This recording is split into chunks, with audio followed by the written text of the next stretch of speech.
ટિંકર ચેમ્પ્સની change making સિરીઝમાં આપનું સ્વાગત છે, જેઓ તેમના સાથી વિદ્યાર્થીઓને પરસ્પર હિતના વિવિધ વિષયો પર શિક્ષિત કરવાના મિશન પર છે. આ મિશનના ભાગરૂપે ટિંકર ચેમ્પ્સ ટિંકરિંગ, સમસ્યાનું નિરાકરણ, નવીનતા, ઉદ્યોગસાહસિકતા અને ચેન્જ મેકિંગ સહિત અનેક માઇક્રોલર્નિંગ મોડ્યુલ રજૂ કરી રહ્યા છે. આ 10 ભાગની વિડિયો શ્રેણીમાં ટિંકર ચેમ્પ્સ તમને ચેન્જમેકિંગના મૂળભૂત સિદ્ધાંતો સમજવામાં અને તમે પણ ચેન્જમેકર કેવી રીતે બની શકો છો તે સમજવામાં મદદ કરશે. દરેક વિડિયો આશરે 5 થી 10 મિનિટ લાંબો છે અને તેમાં તમારા માટે પ્રેક્ટિસ કરવા માટે ચેન્જમેકિંગ ચેલેન્જ શામેલ છે. વધુ વિલંબ કર્યા વિના ચાલો એપિસોડ 8 થી શરૂઆત કરીએ, જે ટિંકર ચેમ્પ નીતિશ ગર્ગ દ્વારા રજૂ કરવામાં આવ્યું છે, જે દિલ્હીના ધોરણ 9 ના વિદ્યાર્થી અને પોતે ચેન્જમેકર છે. કોઈ સારો આઈડિયા આવવો એ તો બહુ સરસ વાત છે, પણ એ આઈડિયાને વાસ્તવિક દુનિયામાં એક એવા સોલ્યુશનમાં કેવી રીતે ફેરવવો જે સાચો અને લાંબા ગાળાનો બદલાવ લાવી શકે, આ જ સૌથી મોટો પડકાર છે. ઘણા તેજસ્વી પ્રોજેક્ટ્સ માત્ર પ્રોજેક્ટ્સ બનીને રહી જાય છે, કારણ કે તેઓ આઈડિયા અને ઇમ્પેક્ટ વચ્ચેની આ ખાઈને પાર કરી શકતા નથી. ચાલો આમાં થોડા ઊંડા ઉતરીએ. તો આજના આ વિશ્લેષણમાં આપણે શું જોવાના છીએ? સૌથી પહેલા આપણે સમજીશું કે એક આઈડિયા અને તેની રિયલ વર્લ્ડ ઇમ્પેક્ટ વચ્ચે શું તફાવત છે. પછી આપણે 2 સૌથી મહત્વના પિલર્સ પર ફોકસ કરીશું. પહેલું, બધા માટે ડિઝાઇન કરવું એટલે કે સમાવેશિતા, અને બીજું, તેને ખરેખર કામ કરતું બનાવવું એટલે કે અસરકારકતા. ત્યાર પછી આપણે વાસ્તવિક દુનિયાના કેટલાક ઉદાહરણોમાંથી શીખીશું અને છેલ્લે એક એવું હોકાયંત્ર તૈયાર કરીશું જે આપણા ભવિષ્યના આઈડિયાને સાચી દિશા આપી શકે. ઇનોવેશન શબ્દ સાંભળતા જ મજા આવી જાય ને, નહીં? નવી સર્કિટ બનાવવી, એપ્સ કોડ કરવી, નવા સોલ્યુશન્સ ડિઝાઇન કરવા, આ બધું ખૂબ જ એક્સાઇટિંગ છે. પણ અહીં એક મૂળભૂત સમસ્યા છે. ઘણા બધા ઇનોવેટિવ પ્રોજેક્ટ્સ વાસ્તવિક દુનિયામાં કોઈ અસર ઊભી કરવામાં નિષ્ફળ જાય છે. કેમ? કારણ કે તેમાં 2 મુખ્ય વસ્તુઓ ખોટી હોય છે. યાદ રાખો, એવો આઈડિયા જે કેટલાક માટે કામ કરે છે અને બાકીનાને પાછળ છોડી દે છે, તે અધૂરો છે. જો આખી વાત છે ને આ 2 સવાલો પર આવીને ઊભી રહે છે. આ 2 માર્ગદર્શક પ્રશ્નો જ સફળ પરિવર્તનની કરોડરજ્જુ છે. પહેલો, સમાવેશિતા પૂછે છે, આપણા આ સોલ્યુશનથી કોણ પાછળ રહી ગયું છે? અને બીજો, અસરકારકતા પૂછે છે, જ્યાં સૌથી વધુ જરૂર છે ત્યાં આ સોલ્યુશન ખરેખર કામ કરે છે ખરું? આ 2 વગર દુનિયાનો સૌથી ક્રિએટિવ આઈડિયા પણ કાયમી બદલાવ લાવવા માટે સંઘર્ષ કરે છે. તો ચાલો હવે પહેલા અને સૌથી મહત્વના પિલરની વાત કરીએ, સમાવેશિતા. જો નૈતિકતા પરિવર્તનનો આત્મા હોય તો સમાવેશિતા તેનું હૃદય છે. કોઈ પણ સોલ્યુશન એટલું જ મજબૂત હોય છે જેટલા લોકોના જીવનને તે સ્પર્શી શકે. એક એવું સોલ્યુશન જે દરેક સુધી પહોંચી જ ન શકે એ ખરેખર સોલ્યુશન કહેવાય જ નહીં. સમાવેશિતા એટલે શું? આ વ્યાખ્યા જુઓ, એ બધું જ કહી દે છે.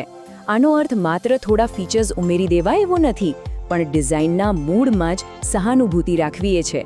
માની લો કે અંગ્રેજીમાં એક લર્નિંગ એપ બનાવી જે ખૂબ પાવરફુલ છે, પણ ગામડાના એવા વિદ્યાર્થીઓનું શું જેઓ ગુજરાતી કે મરાઠીમાં ભણે છે? એક સાચો સમાવેશી ઉકેલ દરેકને આવકારે છે, કોઈને પાછળ છોડતો નથી. જો કોઈ પ્રોજેક્ટને સાચે જ બધા માટે બનાવવું હોય તો આ 4 વાતોનું ધ્યાન રાખવું જ પડે. પહેલું છે સુલભતા. શું કોઈ દૃષ્ટિહીન વ્યક્તિ માટે ટેક્સ્ટ ટુ સ્પીચ જેવી સુવિધા છે? બીજું, પોષણ ક્ષમતા. શું તેની કિંમત એટલી જ છે કે જેમને તેની સૌથી વધુ જરૂર છે તે તેને ખરીદી શકે? ત્રીજું, સાંસ્કૃતિક સંવેદનશીલતા. શું આપણું સોલ્યુશન સ્થાનિક માન્યતાઓ અને ભાષાઓનું સન્માન કરે છે? અને સૌથી અગત્યનું, ચોથું છે પ્રતિનિધિત્વ. શું આપણે ખરેખર યુઝર્સની જરૂરિયાતોને સમજવા માટે તેમની સાથે વાત કરી છે કે પછી આપણે જાતે જ બધું ધારી લીધું છે? પણ સવાલ એ છે કે સારા આઈડિયા પણ ક્યાંક ને ક્યાંક આ સમાવેશિતાની બાબતમાં પાછળ કેમ રહી જાય છે? ચાલો કેટલાક રિયલ લાઈફ ઉદાહરણો જોઈએ જે આ ગેપને એકદમ સ્પષ્ટ રીતે બતાવશે. ચાલો એક ઉદાહરણ જોઈએ. એક હેલ્થ મોનિટરિંગ વેરેબલ જે ઓક્સિજન અને હાર્ટ રેટ ટ્રેક કરે છે. આઈડિયા બહુ જ સારો છે, પણ જો તેને ચલાવવા માટે સ્માર્ટફોન એપ જ જોઈતી હોય તો તે એવા હજારો વડીલોને બાકાત કરી દે છે જેમની પાસે સ્માર્ટફોન જ નથી. અહીં ટેકનોલોજીની જરૂરિયાત જ એક અવરોધ બની જાય છે. હવે આ બીજું ઉદાહરણ જુઓ જે આ વાતને વધુ સ્પષ્ટ કરશે. એક મજેદાર ડિજિટલ લર્નિંગ ગેમ જે ભણતરને રસપ્રદ બનાવે છે. પણ જો તેને હાઈ સ્પીડ ઇન્ટરનેટની જરૂર હોય તો તે ઓછી બેન્ડવિથવાળા ગામડાના વિદ્યાર્થીઓને આપોઆપ બાકાત કરી દે છે. આ ઇન્ફ્રાસ્ટ્રક્ચરના તફાવતને કારણે બનેલો એક મોટો ગેપ છે. અને આ ત્રીજું ઉદાહરણ એ પણ બહુ રસપ્રદ છે. પાકનું નિરીક્ષણ કરતું ડ્રોન મોટા ખેતરો માટે એક વરદાન છે, પણ જે નાના ખેડૂતો પાસે માત્ર 1 એકર જમીન છે તેમના માટે તે કદાચ બિનજરૂરી અને ખૂબ મોંઘું સાબિત થાય. અહીં સોલ્યુશનનું સ્કેલ જ તેના ટાર્ગેટ ઓડિયન્સને બાકાત કરી દે છે. આ બધા ઉદાહરણો એ જ બતાવે છે કે માત્ર ક્રિએટિવિટી પૂરતી નથી.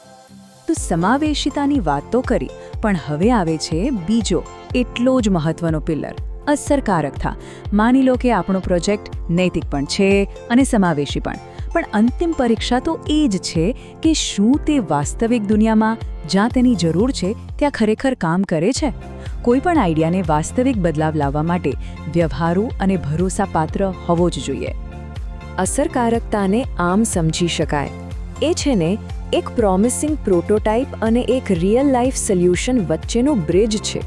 જેમ કે એક વોટર ફિલ્ટર જે લેબમાં 99% બેક્ટેરિયા સાફ કરે છે, એ બહુ આશાસ્પદ લાગે, પણ જો તેને એવા ગામમાં વીજળીની જરૂર પડે જ્યાં રોજ પાવર કટ થતો હોય તો શું તે અસરકારક કહેવાય? બિલકુલ નહીં. અસરકારકતા એટલે રિયલ કન્ડિશન્સમાં ટકી રહેવું. કોઈ પણ સોલ્યુશન ખરેખર અસરકારક છે કે નહીં તે જાણવા માટે આ 4 ટેસ્ટ કરવા જ જોઈએ. પહેલું છે પ્રેક્ટિકેલિટી, એટલે કે શું આપણું સોલ્યુશન લેબની બહાર અસલી દુનિયાની ગરમી, ધૂળ અને ઓછા રિસોર્સિસમાં ટકી શકશે. બીજું યુઝેબિલિટી, શું સામાન્ય લોકો તેને કોઈ ખાસ ટ્રેનિંગ વગર સરળતાથી વાપરી શકે છે? જો એને સમજવા માટે લાંબુ મેન્યુઅલ વાંચવું પડે તો એ પૂરતું સરળ નથી. ત્રીજું વિશ્વસનીયતા, શું તે એકવાર કામ કરીને બંધ થઈ જાય છે કે પછી દરરોજ દર વખતે ભરોસાપાત્ર પરિણામ આપે છે? અને ચોથું સ્કેલેબિલિટી, શું આ સોલ્યુશન 10 લોકોને મદદ કરવાથી વધીને 10,000 લોકોને મદદ કરી શકે છે કે પછી મોટા પાયે તે ફેલ થઈ જશે? આ જે વાક્ય છે ને, અસરકારકતા સર્જનાત્મકતા વિશે નથી, તે સહનશક્તિ વિશે છે. આ ખરેખર બધું જ કહી દે છે. એ ભારપૂર્વક કહે છે કે શરૂઆતની ચમકદમક કરતાં લાંબા ગાળાની વિશ્વસનીયતા વધુ મહત્વની છે. એક એવો પ્રોજેક્ટ જે થોડા દિવસો માટે લોકોને ઇમ્પ્રેસ કરે પણ પછી બંધ થઈ જાય, એના કરતાં એક સાદો પણ ટકાઉ ઉકેલ વધુ કિંમતી છે. અસરકારકતા એ સહનશક્તિની પરીક્ષા છે. સારું, અત્યાર સુધી આપણે થિયરીની તો ઘણી વાતો કરી, પણ હવે વારો છે પ્રેક્ટિકલનો. ચાલો કેટલાક રિયલ કેસ સ્ટડીઝનું વિશ્લેષણ કરીએ અને જોઈએ કે સમાવેશિતા અને અસરકારકતાના આ સિદ્ધાંતો વ્યવહારમાં કેવી રીતે કામ કરે છે.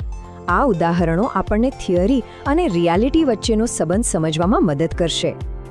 આ ટેબલ જુઓ, અહીં 2 બહુ જ રસપ્રદ સ્ટુડન્ટ પ્રોજેક્ટ્સનું એનાલિસિસ છે. પહેલાં સ્માર્ટ ડસ્ટબિનની વાત કરીએ. સમાવેશિતાની દૃષ્ટિએ તેના સેન્સર ધૂળવાળા વાતાવરણમાં કે અનિયમિત વીજળીવાળા વિસ્તારોમાં કામ નથી કરતા, જે રિયલ યુઝર્સને બાકાત રાખે છે. અને અસરકારકતા? હા, તે આપમેળે ખુલે છે, પણ કચરાના વર્ગીકરણ કે નિકાલની જે મોટી સમસ્યા છે એને હલ કરતું નથી. બીજી બાજુ IoT એગ્રીકલ્ચર પ્રોજેક્ટ એ અસરકારક છે કારણ કે તે 30% પાણી બચાવે છે, પણ તે સમાવેશી નથી કારણ કે તે નાના ખેડૂતો માટે ખૂબ મોંઘું છે. આ બતાવે છે કે કેવી રીતે કોઈ પ્રોજેક્ટ એક બાબતમાં સફળ થઈ શકે અને બીજીમાં નિષ્ફળ. હવે વાત કરીએ 2 ગ્લોબલ જાયન્ટ્સની, જે આ વાતને એકદમ સ્પષ્ટ કરી દેશે. એક તરફ છે ડોક્ટર વર્ગીઝ કુરિયન. તેમણે શ્વેત ક્રાંતિ દ્વારા નાનામાં નાના ગ્રામીણ ખેડૂતોને સશક્ત કર્યા. તેમનું સોલ્યુશન અત્યંત સમાવેશી પણ હતું અને અસરકારક પણ. એક પરફેક્ટ ઉદાહરણ. બીજી તરફ ઇલોન મસ્ક અને ટેસ્લા. તેમણે ઓટોમોબાઈલ ઇન્ડસ્ટ્રીમાં ક્રાંતિ લાવી, જે ખૂબ જ અસરકારક છે, એમાં કોઈ શંકા નથી. પરંતુ શરૂઆતમાં ઊંચા ભાવને કારણે તે માત્ર અમીર લોકો માટે જ ઉપલબ્ધ હતું, જે તેને ઓછું સમાવેશી બનાવે છે. આ સ્પષ્ટપણે બતાવે છે કે અસરકારકતા અને સમાવેશિતા હંમેશા સાથે જ હોય એ જરૂરી નથી. તો આ બધી ચર્ચા પછી આમાંથી આપણે શું શીખી શકીએ? આ બધા સિદ્ધાંતોને આપણા કામમાં કેવી રીતે ઉતારી શકીએ?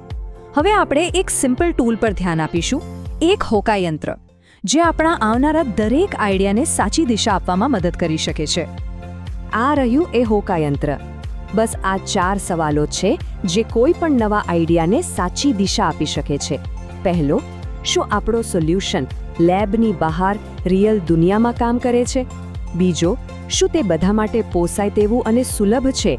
જે સમાવેશિતાના મૂળમાં છે. ત્રીજો, શું આપણે ખરેખર યુઝર્સને સાંભળ્યા છે? અને ચોથો, જે સૌથી વધુ મહત્વનો છે, ભવિષ્યમાં તેની જાળવણી કોણ કરશે? કારણ કે એક પ્રોજેક્ટ તેની જાળવણી જેટલો જ સારો હોય છે. અને અંતે જતા પહેલા એક સવાલ જે વિચારવા જેવો છે.